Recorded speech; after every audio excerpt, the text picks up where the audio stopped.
Hello, everyone, and welcome to the first webinar of the 2023-2024 school year by Diego Ojeda. My name is Diego Ojeda. I'm a Spanish teacher in the city of Louisville in the state of Kentucky. And this year, I'm scheduled to teach two sections of Spanish 4, one section of AP Language, and one section of AP Lit. To be honest with you, I've been teaching that schedule like for the last 10 years, always teaching the upper levels. And most of the times I present webinars for Spanish teachers, and we do it in Spanish, but once in a while we do webinars in English for world language teachers, because in the end, I'm a world language teacher, and there are so many things that I have observed during my tenure as a Spanish teacher over 30 years that I think that can be helpful for a teacher teaching pretty much any language. So welcome again, and today's topic is what not to do during your first world language class. Okay, for those who are just here, a reminder to please keep your microphones off, and to leave your questions for the end of the webinar. So that way we don't get distracted during the presentation, okay? Before we start, I need to tell you that these are things that are coming from my own experience. As I mentioned before, I've been teaching for over 30 years. I believe this is my 34th year teaching. And I have taught in different contexts. I have taught back in my country, Colombia, public school, private school, religious schools in the United States, public schools, private schools, college, technical college. So I have seen a lot during these 34 years. And I understand also that the observations that you do are don't always have to be academic observations. You know, there's so many things that go around teaching a world language class or any class that are also very important, and sometimes we don't think about them, but those are things that will probably make our life easier. So some of these recommendations, let me warn you, can appear to some of you a little crazy, and some of them a little more serious, okay? We have everything here because our job entails many things. We have to do many things every day, not just teach the contents, not just focus on the curriculum. So that is why I have taken from many other things that are not precisely that curriculum focus. Okay, so let's get started. Here we go. So before class, so trying to do things, you know, what kind of things we should not do before we meet with our classes. Okay, here we go. Please be patient. I'm gonna explain what not to do. I'm gonna say why, and I'm going to give a little advice on what should we actually do. So the first one, do not memorize the students' names. Okay, so this probably goes against what our administrators say. And in fact, many of us have platforms that allow us to play little games in order to memorize our new students' names. And we feel that if we go to the class, you know, calling each student by their name, or at least the name that we saw on the platform, is something that is going to work in our advantage. But that's exactly the problem. The name we saw on the platform. If I were to call one of my students by the name they had on the platform, and not by the name they prefer to be called, I'll be getting in trouble right from the first day. Yes, many kids don't care, but especially working with teenagers, they are so particular about their second name, if they have a second name. And usually they don't like that second name. Or if they don't like their first name, they like to be called by their second name, but they don't want to be called by their first name. Okay? And sometimes the way we have to call them is not even close to what we see on the platform or the list where we were playing the game. So this is to say that especially teenagers are very sensitive to these kind of things. So if we just immediately, the first day, start calling them by exactly the way it is on the platform, this can start making a little bit of disconnection with some of them. So what to do? See, what we need to do is to wait for the first class, and they're going to let you know how they want to be called. So we need to be ready, prepared to have the list and write the way they actually want to be called, okay? So my advice is just, okay, go by the first name and immediately, hey, Charles, is this the way you want me to call you? Yes? No? Okay. Yes, senor, that's fine. Charles is okay. This brings me to the situation, especially in Spanish class. I don't know if this happens in French classes, in Chinese classes, German classes, but it's very common in the Spanish class where teachers tend to give a Hispanic name to each one of the students, just to make them feel within the right environment. We got to be very careful with that because instead of bringing us together to our students, that can immediately make distance. I do not remember in any of my English classes when I was in high school in Colombia, given a name in English or an American name. No one called me Paul or Steve or Mike. I was Diego. Okay, so that's why I never give names, Hispanic names, to my students in the Spanish class. Charles, is that how you want to be called, Charles? No, please call me Mac. Mac, but you're okay, Mac. Okay, you are Mac. Okay. Well, do not memorize the students' names. I explained why, and I gave a little solution. Second, or next, do not decorate every wall in the classroom. We worry a lot about decoration in the world language classroom. And I understand that if we bring posters with target languages, countries, beautiful pictures, that might excite our students for keep learning the language. But the issue is that we forget that we need to work first with the students, that we need to get to know them first. And if we're decorating the classroom with flags and posters and conjugations and expressions and all these things, you know, that you can decorate your classroom with, the student's mind is just going to look at everything and think, okay, there's not a place for me here.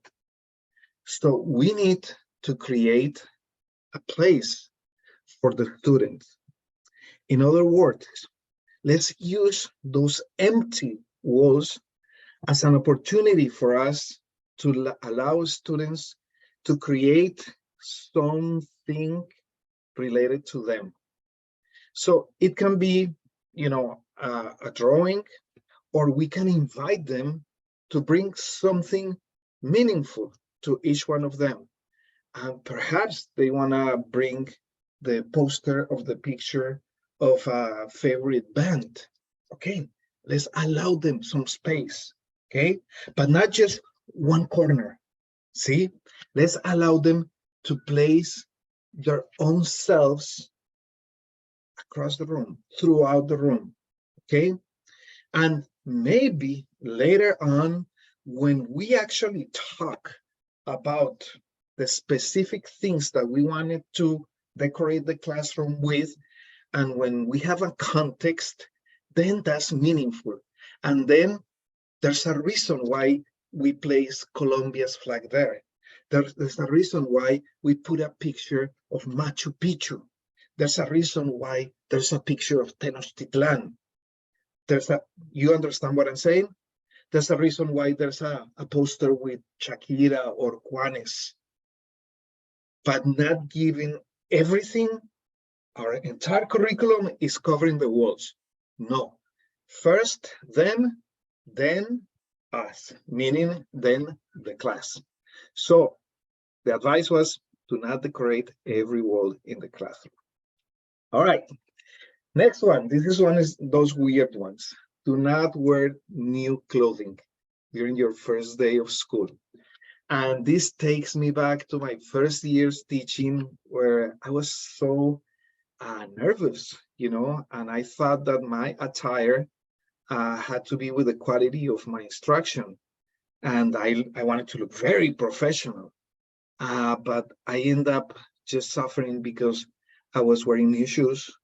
I was wearing a new tie, a new shirt that it was really tight here because after the summer, your neck somehow is bigger. So it was a torture at the end of the day. At the end of the day, I had to put my feet on water. At the end of the day, I had some kind of like allergy here on my neck, and I was very uncomfortable. And I know that even if I wasn't conscious about that, I know that my students probably noticed that I was walking funny or that I was making weird movements with my head, trying to avoid that sensation on my neck. So let's just bring something that we feel is comfortable for us. And let's be ourselves, because when we dress the way we dress on a regular basis, and you can dress a little bit more elegant, but with your clothes, not with the clothes that you just bought the weekend before first class, I guarantee that you are going to be so much more comfortable. And when you're comfortable, you are able to think better and keep track of what you wanted to do during first class instead of being concerned about how comfortable you were feeling. This goes also if you are a presenter, for example. I remember when I started presenting in conferences in person 15 years ago here in the United States. I remember pretty much every presentation I had a new shirt and new pants, because I wanted to look good. But I just didn't feel that it was myself. So I started relaxing that a little bit more, and wearing especially comfortable shoes is key. So do not wear new shoes or new clothing that you are not comfortable with. All right, next one. Do not have the class rules posted. We don't know our students yet. And the worst thing that can happen is that we are assuming things that are not true. Posting class rules before our first class is almost like posting relationship rules before we meet a very special person. We don't know that person yet. So why trying to impose some things that maybe they never considered? And the other thing is that if in our class rules, for example, they say, do not chew gum, never cross their head, their brains, their imagination. But that sounds like a good idea, chewing gum. So we might be giving them ideas of things that we don't want to see in the classroom. So those two things, my friends, okay? Number one, as the teachers, we don't know our students yet. And we cannot assume that they have certain behaviors, and that's probably not fair with them, especially when working with teenagers. Teenagers change from one year to the other. So if you met with the previous teacher and the previous teacher gave you a blacklist, you'll be surprised to see that maybe some of those individuals in the blacklist are acting a little different the following year. Besides, you're a different teacher, you're a different person. And sometimes kids act up according to who they have in front. So give yourself, some credit. That's very important. So it is very important to give this opportunity to your students to build these class rules together. So what are we going to do? We're going to build our class rules. Señor, I don't see class rules anywhere. They're not in the syllabus either. We don't have rules here. No, we will have rules, but I wanted to make those rules with you. Let's build those rules together. It's funny because most of the times kids end up suggesting things that we had in mind anyway. All right. Next one. Do not send an email in the target language. And this is especially true for upper levels. We're like, okay, these kids are in Spanish 4, AP French. They should be able to understand my first email being in the target language, right? Okay, so maybe some of them will understand. Maybe some of them will copy and paste in Google Translate and try to see what you're trying to tell them. And maybe 50% of the class, the moment they see the target language, they're not going to even read it. Okay. So remember that first week, that first approach is key to the rest of the year, those relationships. And something that I'm not with, or that I don't agree with, is that sometimes it seems that we use the language as a weapon. When we decorate the class with a sign that says, no English is permitted here, only Spanish in this classroom. We are using the language as a weapon. When we send an email and we assume that they're going to read it and that they're going to understand it, and if they didn't understand, and after first class, we ask them, what? You didn't see that in my first email? What? You didn't understand what I said? That was so easy in Spanish. I used Spanish level 1 and you didn't understand? Okay, we start building roadblocks that are going to eventually become a snowball. So this might create some anxiety in some of the students, when we send them that first email in the target language. It's a little bit different in the classroom, because in the classroom, we can keep the first class in the target language because we have other ways to make it comprehensible. Now, if you're gonna write that first email in a way where you can use images or something to make it very comprehensible, to make sure that they understand what you're trying to say, that I think will be a little different. So it's better to send that email in the target language after the first day, after the second day, meaning after you actually talk to them in the target language in person when you had that opportunity, okay? And then you can send them the email in the target language the following day, because their attitude is going to change. They're going to want to know what you said because they understood what you said in the class. Now they know that they can trust that you're doing everything possible to make yourself understood by them. Okay.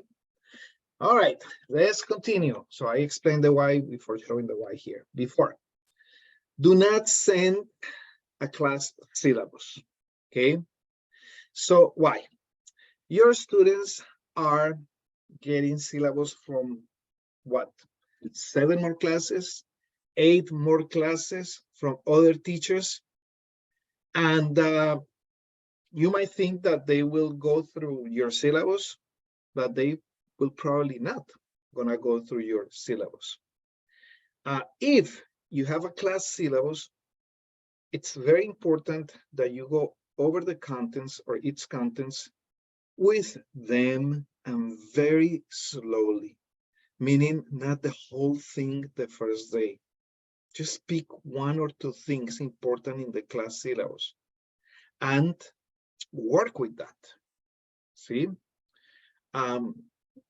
if you're going to talk about quizzes, see, make groups, allow them to debate, what kind of quizzes, are good for them and effective for them. This is my proposal. I think we're going to have a quiz every week. And I think that quizzes should be at least 30% of your grade. What are your thoughts?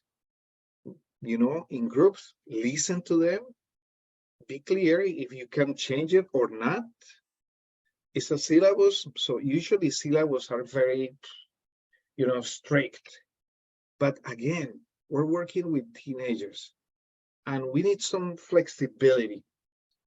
And that's why it's better not to print those syllabus, but to share a digital copy in case we want to make little changes, in case that after a debate discussion with our students, we understand that probably 30% is a lot on quizzes, maybe 25%, we negotiated that, and let's change it. But you cannot do that if you dedicate your first class to go over the syllabus and just read the law and not allow for conversation with the students. So number 1, do not send that syllabus before the first session. And number 2, go over the syllabus with your students and allow for some flexibility. Do not freak out. So we're human and we need to rethink many things. Sometimes we need to rethink our schedule at home because we were used to the summer schedule. I'm going to tell you something that just happened this week here in Louisville, Kentucky. JCPS, the county is Jefferson County, and it's one of the largest, the second largest school district in the state of Kentucky. So it has a lot of schools and a lot of buses, public school transportation. So last year, at the end of the year, the proposal by the board and the superintendent was to change the starting times for some schools because so many kids were missing class because they were getting to class late or because of the bus routes were not working. So they came up with 3 different start times, 7:20, 8:20, and 9:20. And it didn't matter if it was elementary, middle school, or high school. They just say, your school is going to start now at this time. My daughter goes to public school, and I used to drive her to school and leave her at 7:20, so I could drive fast to my school where I teach and get there 5 minutes before 8, so I can start class at 8:10. And that was every day. She didn't take the morning bus because we live a little far away and because she's a special needs. So I wanted to make sure that she got there on time and feeling well. Well, things change. Now the school starts at 8:20. By that time, I should be teaching already. So it's a mess. So I can decide to freak out about this situation or remember that I'm human, that things happen, that I'm not probably the only one in this situation, and I need to make it work and look for solutions. Okay? But I cannot freak out. Let's take our time. And that's just an example. It can be something different. It can be financial. It can be anything. But take your time. Calm down. Practice breathing exercises. It sounds like my wife is talking to me because she says those things to me. And here I'm giving you this advice, but she's the one who says those things to me. So it is very important. The point here is that it's very important that your students see you relaxed and free of tension, okay, during your first class. But if you're gonna be tense because all these things that are happening outside of school, and because you decided to wear new shoes and all those things, students perceive those things so quickly. So we need to somehow make sure that we are free of tension. Okay. Do not assign seats. Assigning seats, right, first class is giving a very clear message to the students. The message is, this teacher talked to my teacher last year, and they made a plan, and that's why I'm here. But guess what?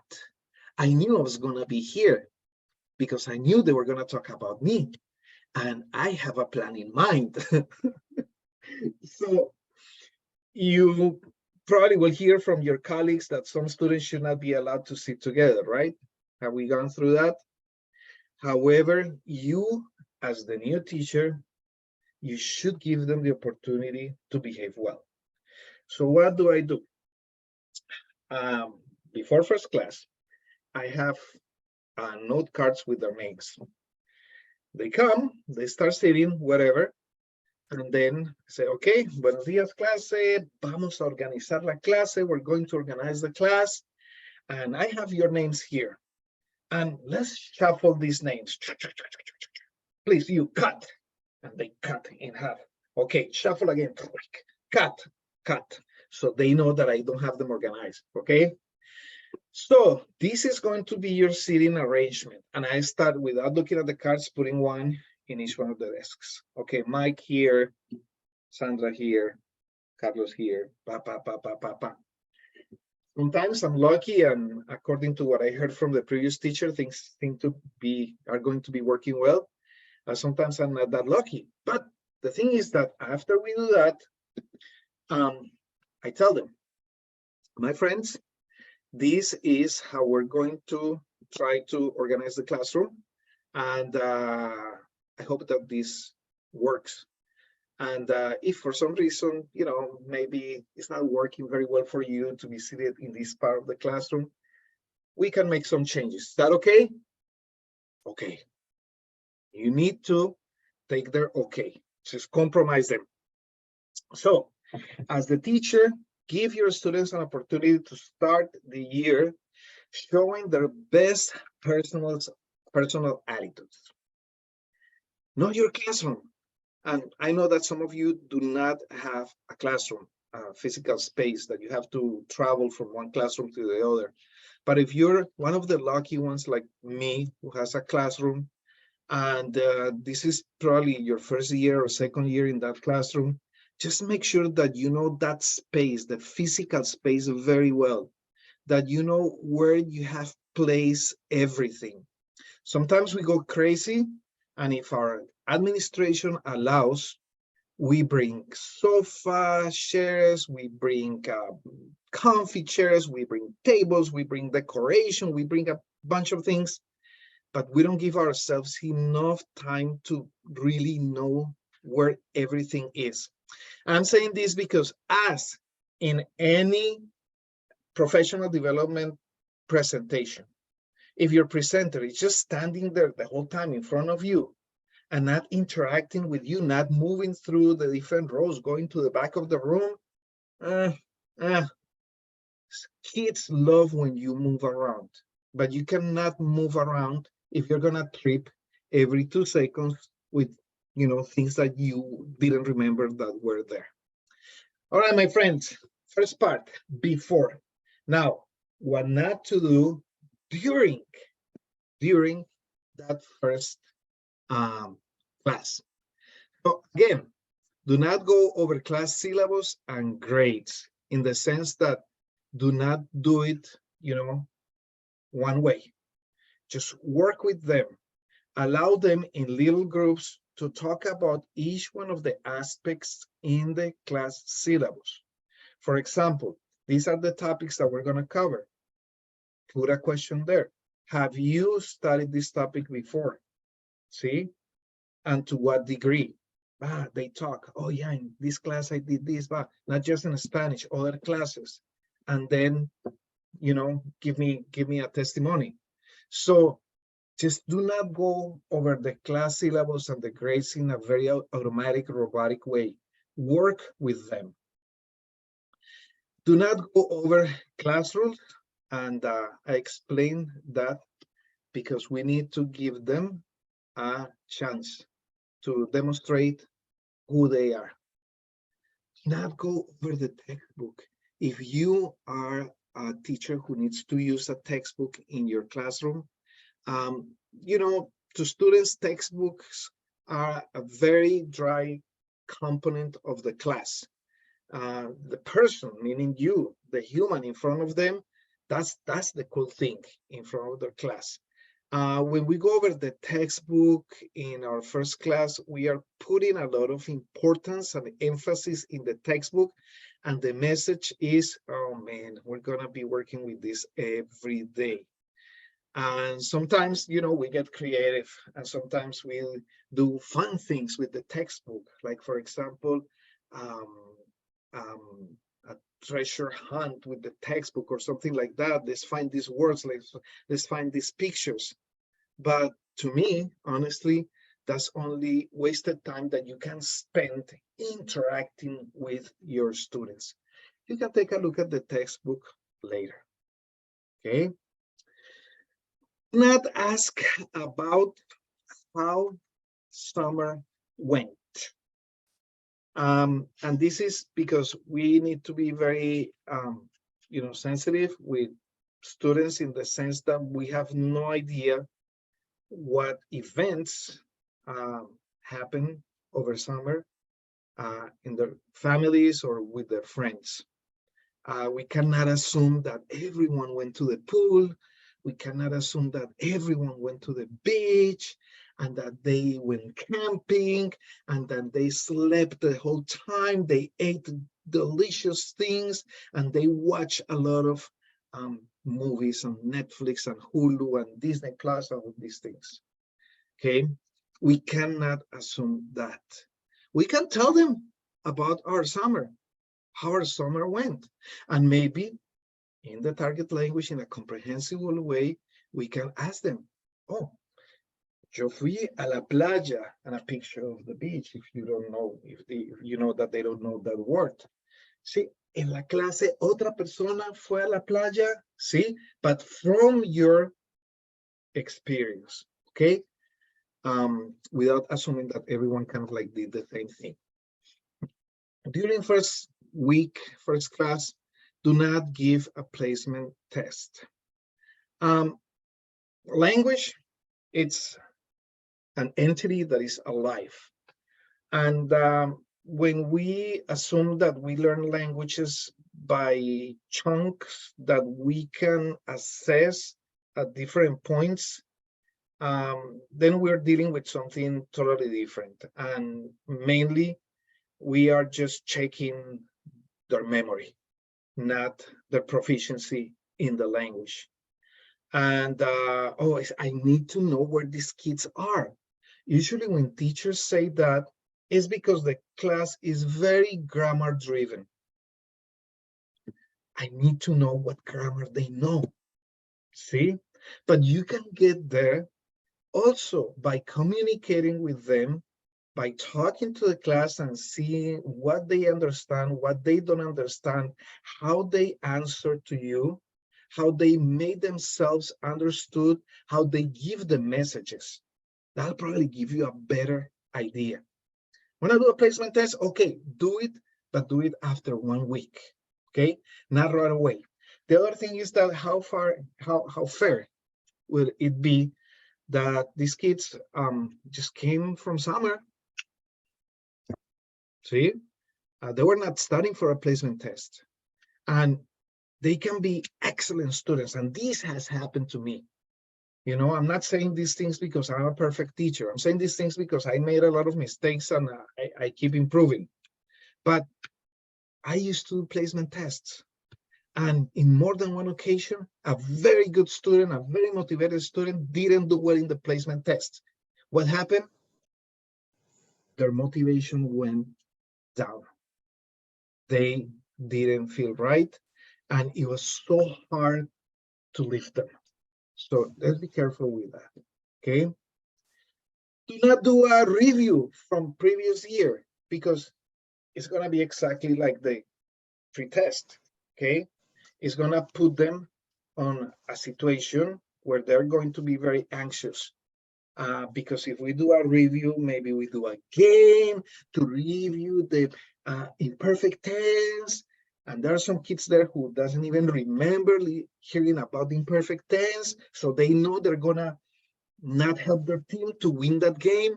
Okay, let's not start dividing the class right away from first day, from the good students, fair students, and not so good students, because that's what ends up happening when we do this kind of thing. Let's not correct. And this is something that more and more we hear from language research. It is not necessary to correct the student when they make mistakes. Maybe if you want to recast, in other words, maybe if you want to say again what they say incorrectly, but the right way, that's fine. But the thing is that the more input you give them during the class, the more chances and opportunities they're going to have to listen to good target language. It doesn't have to be corrected right on the spot, right that day, maybe the following day. And you know how our brain works. We make a mistake, and then later on, we realize, oh my gosh, this is how that works. Okay, but not immediately because we're under pressure. Okay, and do not stop smiling. All right, remember, we talk about being relaxed. We talk about not freaking out. We also need to talk about smiling, because smiling creates an environment that is welcoming, that puts them at ease, and that actually teach them to smile as well. If we don't smile enough, they're not gonna smile. So if you have a class that you think, oh, they're so cranky, they're always cranky, they don't have fun, they don't smile, stop and think, how much are you smiling during your classes? They are sponges, okay? Do not convey that the class is really hard. Ladies and gentlemen, welcome to your Spanish 4 class. This class is a more challenging class than the class that you had last year, Spanish 3. In this class, we're gonna study and go over materials that are new to you and that are going to challenge you in a way that blah, blah, blah, blah. And I made this mistake as well. I thought that, you know, when I started teaching AP years ago, that I had to give this impression that I was so smart, you know, because I was teaching the AP class. And I did convey to many of my classes that the class was going to be hard, and that didn't go anywhere. Now, I think the opposite. Now, I love when the students say, Spanish class is the easiest class I'm taking this year. But what? But they love it. They are always there. They do their work, and they love the language. Why? Because we smile. And we don't try to pretend that it's a really hard class. And not give homework the first day. Come on. Let's allow them time to digest.